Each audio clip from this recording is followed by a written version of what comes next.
जी हाँ छात्रों, तो फाइनली कक्षा 11वीं त्रैमासिक परीक्षा सत्र 2026-27 विषय भौतिक शास्त्र 9 सितंबर का असली वाला क्वेश्चन पेपर लेकर आ चुके हैं, वो भी पूरा सॉल्यूशन के साथ। तो पहले बच्चों आपको यहाँ पे बिल्कुल भी टेंशन नहीं लेना है। यदि आप इस वीडियो को शुरू से लेकर लास्ट तक वॉच करते हैं तो 100% गारंटी है कि आपके इस बार फिजिक्स में फुल नंबर आने वाले हैं। आपका एक भी नंबर कहीं पास कटने वाला नहीं है। तो चलिए बच्चों, मैंने टाइम वेस्ट किया। सबसे पहले आप देख सकते हैं यहाँ पे पेपर का फ्रंट पेज आपका कुछ इस टाइप का होने वाला है एंड जो क्वेश्चन है पहले बच्चों इसके अगले पेज से दिए गए हैं। तो यहाँ पे देखिए बच्चों, सबसे पहले क्वेश्चन नंबर 1 है हमारे सामने, सही विकल्प का चयन कीजिए। इसका पहला क्वेश्चन है, एक व्यक्ति अपनी यात्रा की आधी दूरी V1 चाल से तथा शेष आधी दूरी V2 चाल से चलता है तो उसकी औसत चाल होगी। इसका करेक्ट आंसर हो जाएगा option number B, V = 2 × V1 V2 / V1 + V2। दूसरा क्वेश्चन है, यदि किसी वस्तु को ऊर्ध्वाधर ऊपर की ओर वेग u से फेंका जाता है तो उड्डयन काल होगा। ऑप्शन नंबर बी हो जाएगा इसका 2u/g।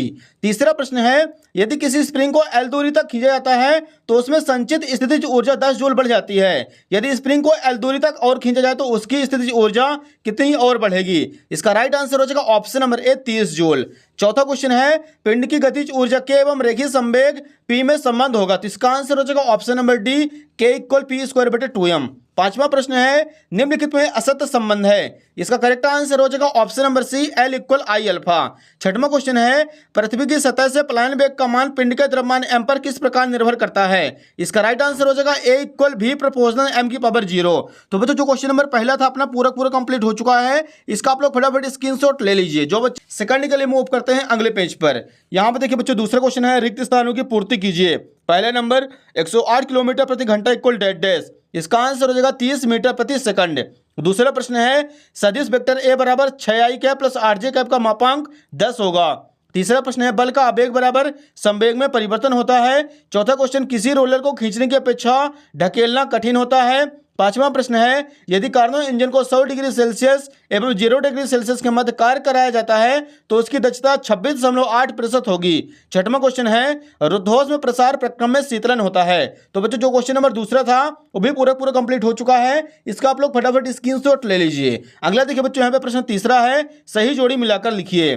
पहला नंबर देखिए, वोल्टेज में नियतांक का मान। तो इसका करेक्ट आंसर हो जाएगा बच्चों ऑप्शन नंबर ई हो जाएगा 1.38 × 10⁻23 जूल प्रति केल्विन। दूसरा क्वेश्चन, स्टीफन नियतांक का मान। इसका आंसर हो जाएगा 5.67 × 10⁻8। तीसरा, गुरुत्वाकर्षण नियतांक का मान 6.67 × 10⁻11। चौथा नंबर है, पृथ्वी पर पलायन वेग। तो इसका आंसर हो जाएगा 11.2 किलोमीटर प्रति सेकंड। पांचवा है, पृथ्वी के निकट कक्षीय वेग। इसका आंसर हो जाएगा 7.9 किलोमीटर प्रति सेकंड। और छठवां है, एक पॉइज 10⁻1 किलोग्राम मीटर × सेकंड। तो ये हो जाता है बच्चों यहाँ पे क्वेश्चन नंबर तीसरा कंप्लीट। इसका आप लोग फटाफट स्क्रीनशॉट ले लीजिए। क्वेश्चन नंबर 4 के लिए मूव करते हैं अगले पेज पर। यहाँ पे देखिए बच्चों, चौथा नंबर है, एक वाक्य फिर एक शब्द में उत्तर लिखिए। पहला क्वेश्चन, सेकंड दोलक के आवर्तकाल का मान बताइए। तो इसका आंसर हो जाएगा 2 सेकंड। दूसरा क्वेश्चन है, यदि पिंड स्प्रिंग से जुड़ा है तो उसके दोलन काल का सूत्र लिखिए। इसका आंसर हो जाएगा बच्चों T = 2π√m/k। तीसरा प्रश्न है, किसी तरंग के लिए पथांतर एवं कालांतर में संबंध लिखिए। तो इसका आंसर हो जाएगा Δx = λ/2π × Δφ। चौथा क्वेश्चन, समान लंबाई की स्टील के मोटी छड़ एवं स्टील के पतले तार में किसकी प्रत्यास्थता अधिक होती है। इसका आंसर हो जाएगा दोनों पदार्थ की समान होगी। पांचवा प्रश्न है, पदार्थ के क्षेत्रीय प्रसार गुणांक बीटा एवं आयतन प्रसार गुणांक गामा में संबंध लिखिए। इसका आंसर हो जाएगा बच्चों गामा = 3/2 बीटा। तो बच्चों, जो क्वेश्चन नंबर चौथा था अपना एक वाक्य में उत्तर पूरा कंप्लीट हो चुका है। इसका आप लोग फटाफट स्क्रीनशॉट ले लीजिए। अगला देखिए पहले बच्चों, पांचवा क्वेश्चन, निम्नलिखित कथनों के लिए सत्य अथवा असत्य कथन लिखिए। पहला प्रश्न है, वायु का प्रत्यास्थता गुणांक ज्ञात नहीं किया जा सकता है। इसका आंसर हो जाएगा सत्य। दूसरा है, पिंड का जड़त्व आघूर्ण एक सदिश राशि है। असत्य। तीसरा क्वेश्चन, द्रव्यमान केंद्र सदैव वस्तु के भीतर उपस्थित होता है। इसका आंसर हो जाएगा सत्य। चौथा है, स्वतंत्रता पूर्वक गिरते हुए पिंड की गतिज ऊर्जा संरक्षित रहती है। सत्य। पांचवा नंबर है, गति करते पिंड के लिए संभव है कि उसकी चाल ना बदले किंतु वेग बदल जाए। सत्य। तो बच्चों, जो क्वेश्चन नंबर पांचवा है सत्य वो भी कंप्लीट हो चुका है। इसका भी आप लोग फटाफट स्क्रीनशॉट ले लीजिए, मिलने वाला है। यहाँ पे देखिए बच्चों, अगला क्वेश्चन नंबर छठवां है, किसी बहुमंजिला भवन की ऊपरी छत से कोई गेंद 20 मीटर प्रति सेकंड के वेग से ऊपर की ओर ऊर्ध्वाधर दिशा में फेंकी जाती है। जिस बिंदु से गेंद फेंकी जाती है धरती से उसकी ऊंचाई 25.0 मीटर है। गेंद धरती से टकराने के पहले कितना समय लेगी। 13 बच्चों उत्तर क्रमांक छठवां यहाँ पे लिखेंगे किसी बहुमंजिला भवन के ऊपर से छत पर कोई वेग 20 मीटर प्रति घंटे से भेजी जाती है तो इसमें जो अधिकतम समय है वो 5 सेकंड का लगेगा। तो बच्चों इसका आंसर केवल आपको कर देना यहाँ पे 5 सेकंड। ये हो जाएगा यहाँ पे क्वेश्चन नंबर छठवां कंप्लीट। क्वेश्चन नंबर 7 के लिए मूव करते हैं अगले पेज पर। तो यहाँ पे देखिए बच्चों 7वां क्वेश्चन हमारे सामने दिया गया है, द्रव्यमान m के लिए एक कण की गति y बराबर ut प्लस 1/2 gt स्क्वायर से वर्णित है, उस कण पर लगने वाले बल को ज्ञात कीजिए। तो ये रहा बच्चों उत्तर क्रमांक 7, आप लोग देख लीजिए। कण का द्रव्यमान m, विस्थापन y बराबर, ये पूरा फॉर्मूला, और यहाँ पे सॉल्व करेंगे तो आ जाएगा F बराबर m गुणे g। ये हो जाएगा बच्चों यहाँ पे क्वेश्चन नंबर 7वां कंप्लीट। इसका आप लोग फटाफट स्क्रीनशॉट ले लीजिए। अगला क्वेश्चन देखिए बच्चों 8वां नंबर दिया गया है, संरक्षी बल किसे कहते हैं, इसका अथवा दिया गया है, प्रत्यास्थ संघट्ट किसे कहा जाता है। तो यहाँ पे बच्चों लिखेंगे उत्तर क्रमांक 8, संरक्षी बल वह बल जिसके द्वारा किसी कण को एक बिंदु से दूसरे बिंदु तक ले जाने में किया गया कार्य केवल प्रारंभिक और अंतिम स्थितियों पर निर्भर करता है, न कि उसके प्रारंभिक मार्ग पर, तो संरक्षी बल कहलाता है। ये हो जाएगा क्वेश्चन नंबर 8वां कंप्लीट। तो इसका आप लोग फटाफट स्क्रीनशॉट ले लीजिए। अगला देखिए बच्चों क्वेश्चन नंबर 9वां है, जड़त्व आघूर्ण किसे कहते हैं। उत्तर क्रमांक 9, किसी पिंड का वह गुण जिसके कारण वह अपनी घूर्णन अवस्था में होने वाले किसी भी परिवर्तन का विरोध करता है, जड़त्व कहलाता है। Question number 9 complete. अगला देखिए क्वेश्चन नंबर 10वां है, न्यूटन का शीतलन नियम क्या है समझाइए। तो आप लिखेंगे उत्तर क्रमांक 10, इस नियम के अनुसार किसी गर्म वस्तु के ठंडे होने की दर उस वस्तु और उसके आसपास के वातावरण के तापमान के अंतर के समानुपाती होती है। यही हो जाएगा न्यूटन का शीतलन नियम। यह हो जाएगा क्वेश्चन नंबर 10वां कंप्लीट। अगला देखिए बच्चों क्वेश्चन नंबर 11 दिया गया, इसी के नीचे है, ऊष्मागतिकी का द्वितीय नियम लिखिए। यह रहा बच्चों उत्तर क्रमांक 11, किसी बाहरी कार्य के बिना ऊष्मा को कम ताप वाली वस्तु को अधिक ताप वाली वस्तु की ओर प्रवाहित करना ही ऊष्मागतिकी का द्वितीय नियम होता है।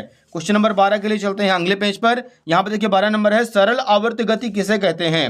13 बच्चों उत्तर क्रमांक 12 यहाँ पे लिखेंगे, जब कोई वस्तु अपनी माध्य स्थिति के आगे पीछे सरल रेखा में इस प्रकार गति करती है, उस पर कार्य करने वाला प्रत्यानयन बल वस्तु के विस्थापन के समानुपाती होता है और उसकी दिशा हमेशा माध्य स्थिति के ओर होती है, ऐसी गति को सरल आवर्त गति कहते हैं। ये हो जाएगा बच्चों यहाँ पे क्वेश्चन नंबर 12वां कंप्लीट। इसका भी आप लोग फटाफट स्क्रीनशॉट ले लीजिए। अगला देखिए बच्चों प्रश्न 13 दिया गया है, मूल राशियां किसे कहते हैं, मूल राशियों के नाम एवं उनके प्रकारों की सूची बनाइए। तो यहाँ पे लिखेंगे उत्तर क्रमांक 13, वे भौतिक राशियां जो मूल राशियों पर निर्भर होती हैं उन्हें मूल राशियां कहते हैं, किसी भौतिक राशि की सहायता की लेनी नहीं पड़ती, मूल राशियां कहलाती हैं। ये हो जाए क्वेश्चन नंबर यहाँ पे 13 कंप्लीट। अगला देखिए बच्चों प्रश्न 14 दिया गया है, न्यूमेरिकल क्वेश्चन है बच्चों। यहाँ पे बल दिया गया है और इसके बाद इसकी दूरी दी गई 4 मीटर, किए गए कार्य की गणना ज्ञात करनी है। तो ये रहा बच्चों इसका आंसर यहाँ पे दिया है। इसके बाद W बराबर F का सूत्र लगाएंगे, तो यहाँ पे इसका राइट आंसर आ जाएगा 12 जूल, अतः बल द्वारा किया गया कार्य 12 जूल होगा। ये हो जाएगा उत्तर क्रमांक 14 कंप्लीट।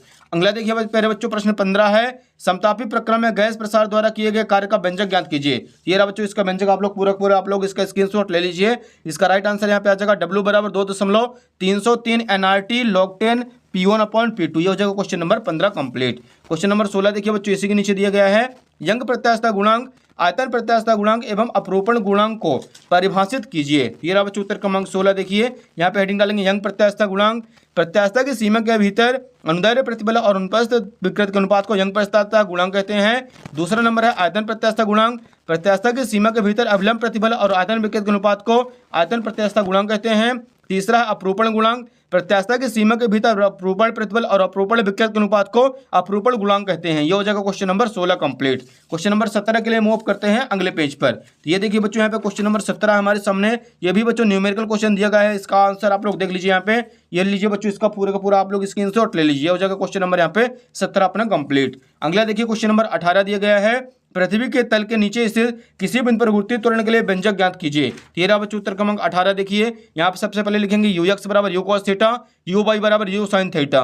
उड्डयन काल का formula t equal to u sin theta, h equal u square sin square two theta upon g, क्षैतिज सीमा यानी परास r बराबर u square sin two theta upon g। ये हो जाएगा यहाँ पे क्वेश्चन नंबर 18 कंप्लीट। अगला देखिए क्वेश्चन नंबर 19 दिया गया है, एक आदर्श तरल के लिए बर्नौली प्रमेय की स्थापना कीजिए। 13 बच्चों उत्तर क्रमांक 19 आप लोग देख लीजिए। बर्नौली जो समीकरण होता है उसका पूरा प्रूफ यहाँ पे दिया गया है, P + 1/2 PA square plus PGT। ये हो जाएगा बच्चों यहाँ पे क्वेश्चन नंबर 19 कंप्लीट। अगला देखिए बच्चों लास्ट क्वेश्चन नंबर 20 है, अनुप्रस्थ तरंग एवं अनुदैर्ध्य तरंग में 4 अंतर लिखिए। तो यहाँ पे लिखेंगे उत्तर क्रमांक 20, एक साइड अनुप्रस्थ तरंग, दूसरे साइड अनुदैर्ध्य तरंग। पहला पॉइंट लिखेंगे, इसके माध्यम के कण तरंग संचरण की दिशा के लंबवत कंपन करते हैं, इसके माध्यम के कण तरंग संचरण की दिशा के समांतर कंपन करते हैं, इसमें सरंगा और गर्त बनते हैं, इसमें संपीड़न और विलयन बनते हैं। ये तरंगे ठोसों तथा द्रवों को ऊपरी सतह पर उत्पन्न होती हैं। ये ठोस, द्रव और गैस तीनों माध्यम उत्पन्न होती हैं। चौथा नंबर, इन तरंगों को ध्रुवण संभव है, इन तरंगों को ध्रुवण संभव नहीं है। तो हो जाएगा बच्चों यहाँ पे क्वेश्चन नंबर 20 कंप्लीट। तो बच्चों यहाँ पे अपना पूरा असली वाला क्वेश्चन पेपर फिजिक्स का कंप्लीट हो चुका है, जो कि आपका 3 जून को होने वाला है। तो आपको यहाँ पे बिल्कुल भी टेंशन नहीं लेना है।